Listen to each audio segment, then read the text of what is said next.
Welcome to Constellations Conversations with Rowland Smith and myself, Nicola Dunn. Robert and I were just chatting before we started recording, and we thought we'd talk today about control and surrender as it relates to constellations. And in a way, I guess this focuses in many ways, but including on the issue holder and on the constellator. And the field is available to us.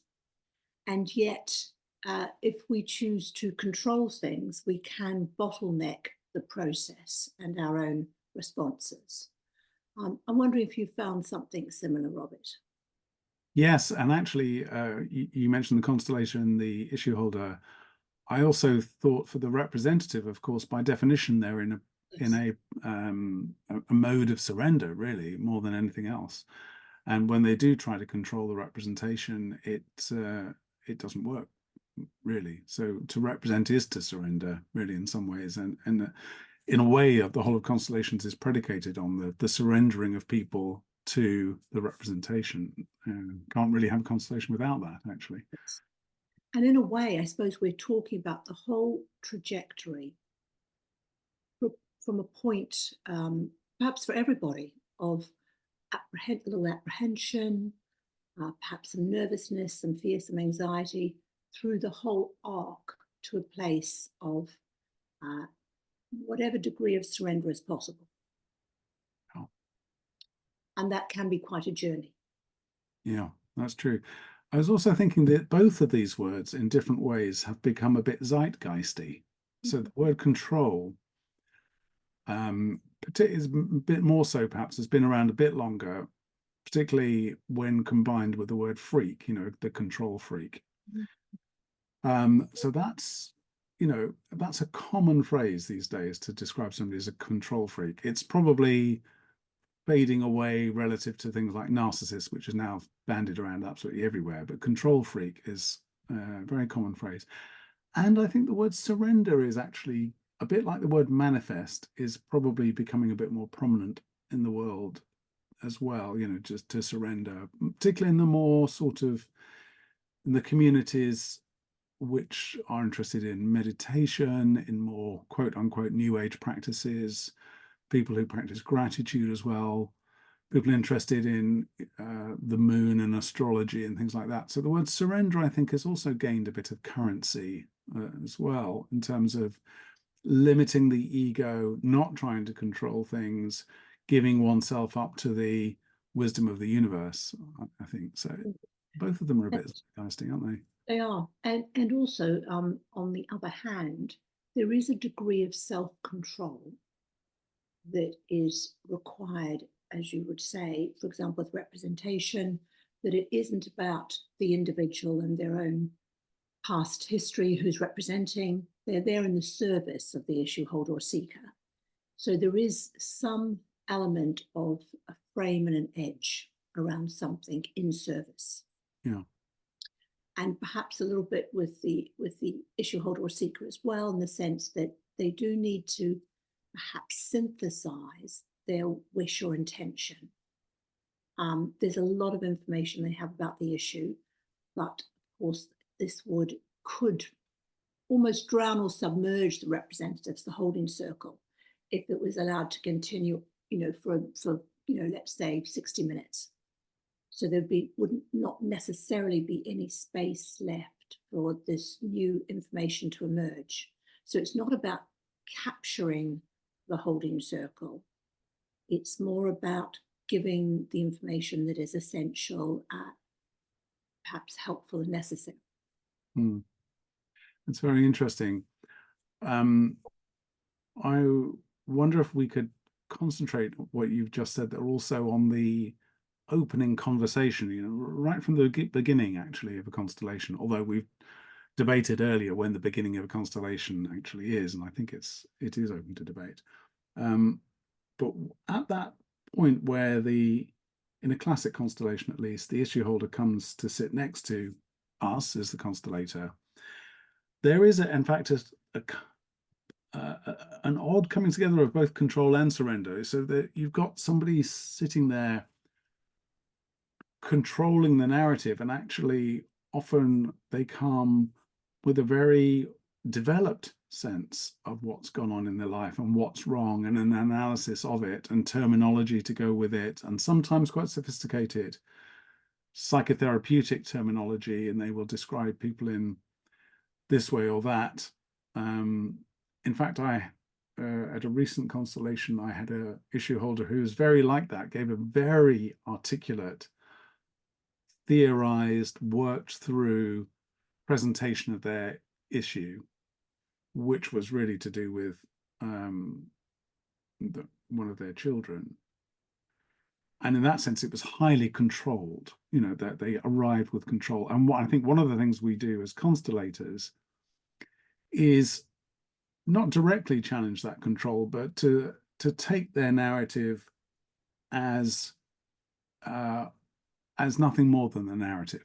So, you know, okay, that you've arrived with that, that's what you're presenting, and we'll take it as one data point among others, or you know, an hypothesis about what's going on, but we won't give more credence than that to it. And certainly we won't respect their desire to control the narrative. In a certain sense, one of our tacit moves right at the beginning of a constellation as constellators is to say, well, that's all very well, dear, but you're not controlling this from now on. You know. And it's interesting. And I would say, because it's, I think, similar and different, I would say that we are, as a constellator, we're melting the edges of that edifice. Yeah. And we do it in a way through, hopefully, whatever presence we've been able to muster over our lives. And so that it can be quite subtle. It's just a hearing and listening, but not buying shares in. Exactly. Yeah, melting the edifice is a great phrase. And actually, what I think we're trying to do there in melting that edifice is to say more or less explicitly to the issue holder, you know, you've been in control of that narrative up until this point. At this point, now you are being asked to surrender that narrative, surrender control a bit, and allow the field via the representatives to give us an alternative version of reality. And I invite you as the constellator to surrender to this new view of things, at least for the, you know, at least for today. Yes. And I think that's why attending a constellations workshop, stepping forward in the issue holder is an act of courage. Yeah. Because somewhere the issue holder or seeker absolutely knows that this edifice, which may feel, you know, rice paper thin, is likely to be dismantled in some kind of way in this process. Mm. Yeah, and I think we talked in a previous chat about the difference between constellations and psychotherapy. Perhaps one of the differences is that there is a bit less control for the issue holder than there is for a client in psychotherapy. I'm looking at your kind of reaction in this, really, insofar as the process of a constellation has a kind of force all of its own, you know, partly because of what comes out of the field. And there probably is more surrender, not just on the part of the issue holder, actually, but also on the part of the constellator, because there is that larger force at work, which is what the field throws up, which is perhaps, and again, I'm looking at you for your reaction here, more powerful than what exists in the room in a psychotherapy session sometimes, where it's more possible perhaps for the client to hang on to a narrative, or for the narrative to be indulged further or for longer, at least perhaps, than it might be in a constellation. Again, I want your reaction to this, because I'm a bit hesitant claiming these things. So I think there are more wild horses in a constellation setup. Yeah. And so that because we have more individuals representing, if it's a workshop, as you say, it's harder to keep a cap on certain information. I think in a therapy session, you know, often, you know, a client might say to me, Well, I'm going to say this now because, why not? I'm in therapy. There's no point lying to you. There's no point not addressing this. And they'll say something which feels quite deep to them. But it has been a decision point, and they've chosen the timing, the moment to speak. So I think, and perhaps the therapist follows a little bit more. They may follow and change and widen and deepen and whatever, but mostly I think the client leads in a psychotherapy session. Mm. And in a sense, in a constellation workshop, the issue leads, which is systemic and belongs to an ancestral family or an organization with a history. Yeah, that's fascinating. We should probably also talk about, because in a way at the moment we're talking almost methodologically about what's going on between constellator and issue holder and representatives.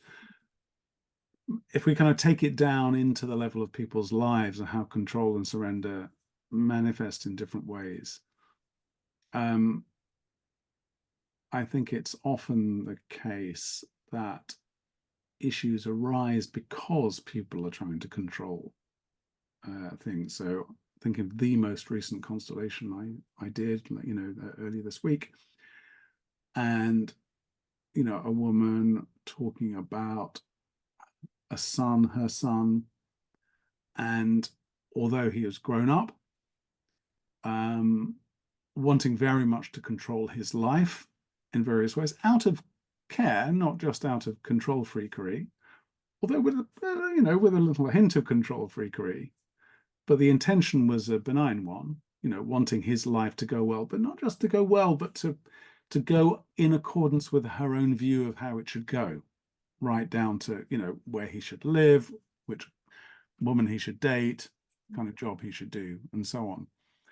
And to cut a long story short, I suppose, nearly all of the issue that the son was suffering derived not from what was going on with him kind of internally so much as the very fact of the control his mother was trying to exert over him, and I think control that people try to exert over their lives often backfires. Well, it's a shaping out of shape, isn't it? Yeah, brilliantly put. Yeah. And so there might be an initial accommodation to the other forces' desire for shape, but then there tends to be a reversion because this is about life moving through that individual. Yeah.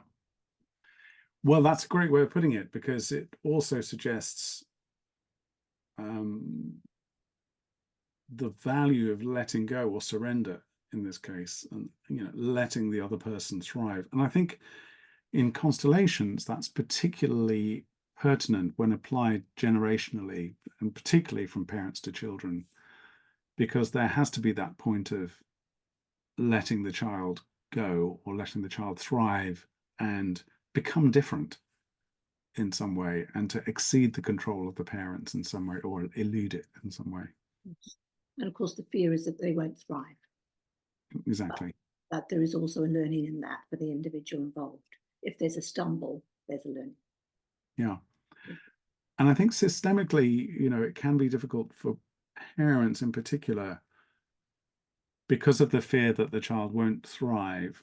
And the one thing constellations can do is to reveal the ways in which the child is captured by systemic forces which are larger than the parent can control anyway. Mm.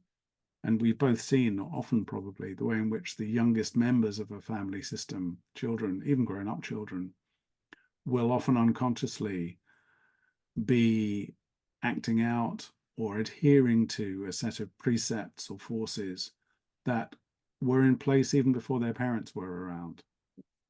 And also there is sort of ancestral resources also available for the child. Yeah. From the parent. So perhaps if someone is a single parent or whatever, that they aren't the only resource available. Yeah. And I think, and also the idea that that there are treasures from both sides of the family. I really like that point, because there are parents who get into that zone of thinking they are the only resource available. And even, you know, where it's not a single parent, where there are two, where there's a mum and a dad in a conventional family, where the mum will think, yeah, but it's all me. The dad's there, but he's sort of an adjunct to all of this. The child's basically mine. The dad is kind of a bit of an add-on. Yeah. But as you say, you know, that's to overlook other kinds of resource that are available. Yes, and then in our modern world, when you can, you know, have a child through some type of assisted fertility, or be two dads, or be two mothers, or and be people who are friends and have decided to have a child together. It's this idea that there is a lot of resource from let's just say beyond the woman carrying the child. Yes, exactly. Yes. I wanted to remind us, I suppose, that although we've begun talking, you know, about families and particularly parents, that, you know, constellations applies in lots of other contexts. And when it comes to control and surrender, it's often actually in organizational constellations that we find those, you know, very, very prominently on display. Within organizations, you have that because by definition, almost, an organization is set up as a set of controls. There are controls over work processes, there are controls over legal processes, over quality, and so on. And more on a more human level, there's control that an individual will have over other individuals. So a manager is in a position of control, essentially, over other people. And, you know, we aim off for that in all sorts of ways by encouraging managers to empower people who report to them and so on. So, you know, there's control, but also there's a kind of limiting of the control. But in principle, an organization is a control environment, and that's what it's there for. Yeah, exactly. It exists to sort of limit things which aren't controlled, to put in place structures, processes, systems, and so on that make the aleatory, the unheralded, or the surprise unwelcome and give it less of a place, really. So we're in a control environment, really, in an organization. And then you do a constellation.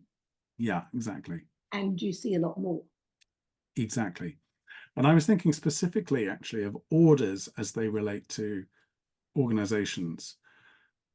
One of the things a lot of people struggle with in an organization, or some people, is that a junior person in relation to a boss is in that position of surrender rather than control. And whether they hate it, you know, whether they like it or not, and even if they hate it, that is an order that applies.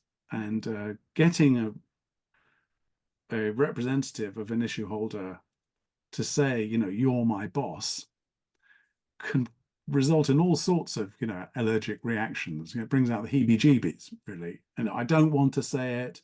You know, you're my boss, but I think you're an asshole. You know, all of this stuff often comes out, but it can be actually quite settling for the system, for the junior person to say to the boss, "You are my boss." Yes. And as we know, with sort of flips around length of service or age, becomes increasingly harder. If your bosses start to get younger and younger, you know, actually that level of surrender requires more. Yeah, exactly. It does. You and I are both familiar with one of the perhaps more controversial tropes or moves in the classic form of Hellinger constellations, which involves asking a representative to bow in front of another, which I suppose is the best emblem of surrender that we have, you know, in a constellation, or certainly one of them. And it is something I use certainly probably more in organizational constellations actually than in any other form, because even if it's true that the boss is incompetent, even if it's true that they are younger, even if it's true that their length of service is less than mine, they are nevertheless the boss. that is an order, and surrendering to that through the act of bowing, paradoxically helps. Then, of course, you move on to other orders in the organization, such as competence and length of service and so on, where that might not be the case. But certainly in terms of hierarchy, it is. It's one of the few, well, it's tempting to think, I think, that family constellations are always more complex than organizational constellations. But I think organizational constellations, because they have so many different orders, and those orders are often at odds with one another, often produce actually a greater complexity at a certain level than family constellations do, partly because of this control and surrender malarkey. Yes. And I was once in a situation with a family, a member of my extended family who may have slightly gone over the speed limit. And it was in a country in which bowing is a part of the culture. And when she got out of the car, the traffic cop did whatever he did, which ensured that she had to bow. And then he bowed more. And he made it, the whole process was that she had to get right. She was bowing almost to the lowest form. Really? And that was part of the protocol. And so it's interesting, we would, people in the West may blanch at doing a bow in a constellation, but in other cultures, it is much more socially acceptable and it has a lot of meaning. That's interesting. Yes. Good luck in the UK. Yes, well, exactly. Good luck in the UK, because there is such a, Yes. I don't know why it is. So obviously, we're in a democratic environment. There's a little bit of a history of, unionism, civil war, protests, free speech, and so on. So the idea of surrender in a hierarchical sense does not play that well in this No, process. it doesn't. It's interesting. So these are different sort of cultural patterns, aren't they? And, but I do sometimes use it. I don't know if you do. Interesting about talking about bowing. I do sometimes, if it seems in the moment it's the right thing to do.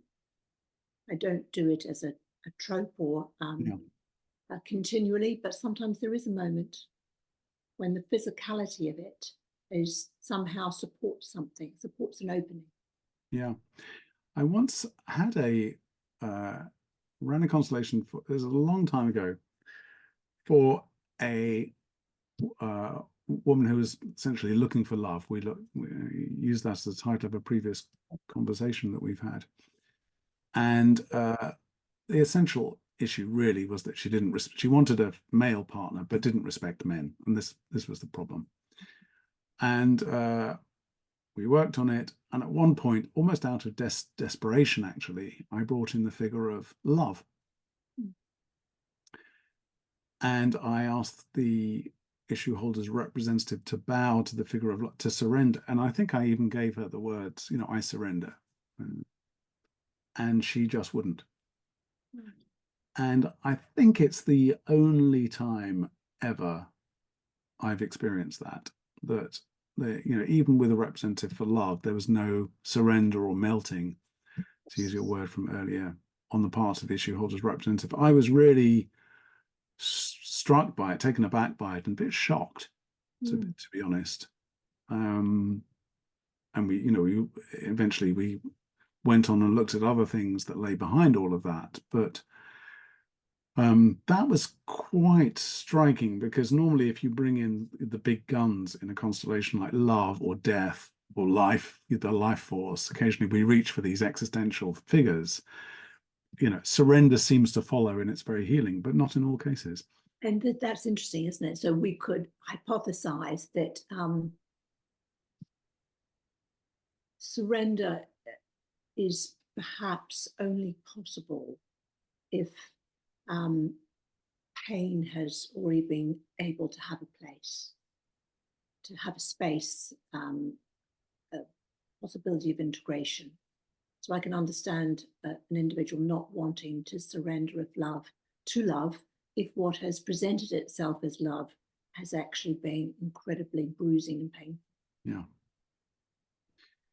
Yes, that's a very helpful thought, of course, because when we bring in love in a constellation, it's not always actually as the purely the kind of free symbolic entity that we might hope it would be. Yes, and it's an interesting title for actually a conversation, which we Yeah. might sometime, because as you're very skilled at discussing, there are so many different types of love. Yeah. And I guess in a constellation, the representation will shape itself to the type of love that needs to be represented in that moment. Yeah. Yes, exactly. But that, yeah, and actually in that particular constellation, there really was a polarity between surrender and control on the other, because Yes. particular issue holder's view of the world was, I'm in control of my life. I'm at a point now where I now need a man. He has to fulfill this set of criteria, and then I will carry on, so that the agency and the otherness of the man in this case was completely disregarded. Yes. Actually. I think it's maybe part of our kind of modern way of looking at relationships, that we sort of have sometimes a partner-shaped hole next to it. Right. Yes. And at its worst, I guess it's quite cookie cutter, and the idea is only someone who fits that shape will be allowed, rather than normally the person that comes along is quite differently shaped, and that's part of the journey, because Exactly. both then form into something else, where both are learning and being impacted and gaining and exchanging from the contact. What you say reminds me also of this sentence that we will use sometimes in constellations, again going back to parents and children, where we'll get the child to say to mum and or dad, you're exactly right, or you're exactly right for me, which is a kind of classic sentence in constellations. Because it's not uncommon for children of any age to think their parents were exactly wrong for them, and they were awful, and my only role in life is to correct all your mistakes, and I'll never do the same things that you do, and if I have children, I'll do it completely differently, and everything you did basically was a negative lesson or a pointer for exactly what I'm not going to do in my life. But I mention that because of your point about development. You might have a partner-shaped hole, and say, I've made my criteria for what my future wife, husband, partner needs to look like. And until they come along, nobody will do. But then, as you say, you find somebody, they don't fit that mold. And the result is a kind of learning process. It's kind of, And the reason I mentioned the parent analogy is I think there's something similar there. It's precisely because the parents are sometimes experienced as wrong rather than right that we learn from them. Yes. It's that the learning exists in the difference, not in the sameness. Yeah, I would say probably the parent that perhaps you felt least loved by, or you found most difficult to love, is your greatest spiritual teacher. Yeah, exactly that. So in that sense, surrender and learning go rather well together, and they suggest also the ability to tolerate difference, to welcome what's not Yeah. me out there. And actually to learn and embrace difference. Yeah, exactly that. Yeah. In a way, I think that so our greatest learning often comes from those who are opposite to us. Yeah, exactly that. And that's the transition. So, in that sense, I suppose we're sort of recommending a kind of move from control to surrender as being a bit of a talismanic move in constellations. That's something we kind of implicitly recommend in some ways. And maybe, I began in the beginning talking about it like a sort of an arc or trajectory. Perhaps it's a loosening of the laces between the two, between control and surrender. And in that midpoint in the laces, the word is really, it's a kind of integration, isn't it? Of what you're going to keep about yourself and what you agree to surrender into that is different and new and evolutionary. I can't do better than that, Nicola. It's beautiful, loosening of the laces. And we're at time anyway, so we should begin to wrap up. I love that phrase. Thank you. Yes, thank you, Nicola. Thank you to everybody for watching or listening to our conversation. Please do press the like button, the thumbs up button on the video. Do subscribe to the channel. Please comment on the videos as well.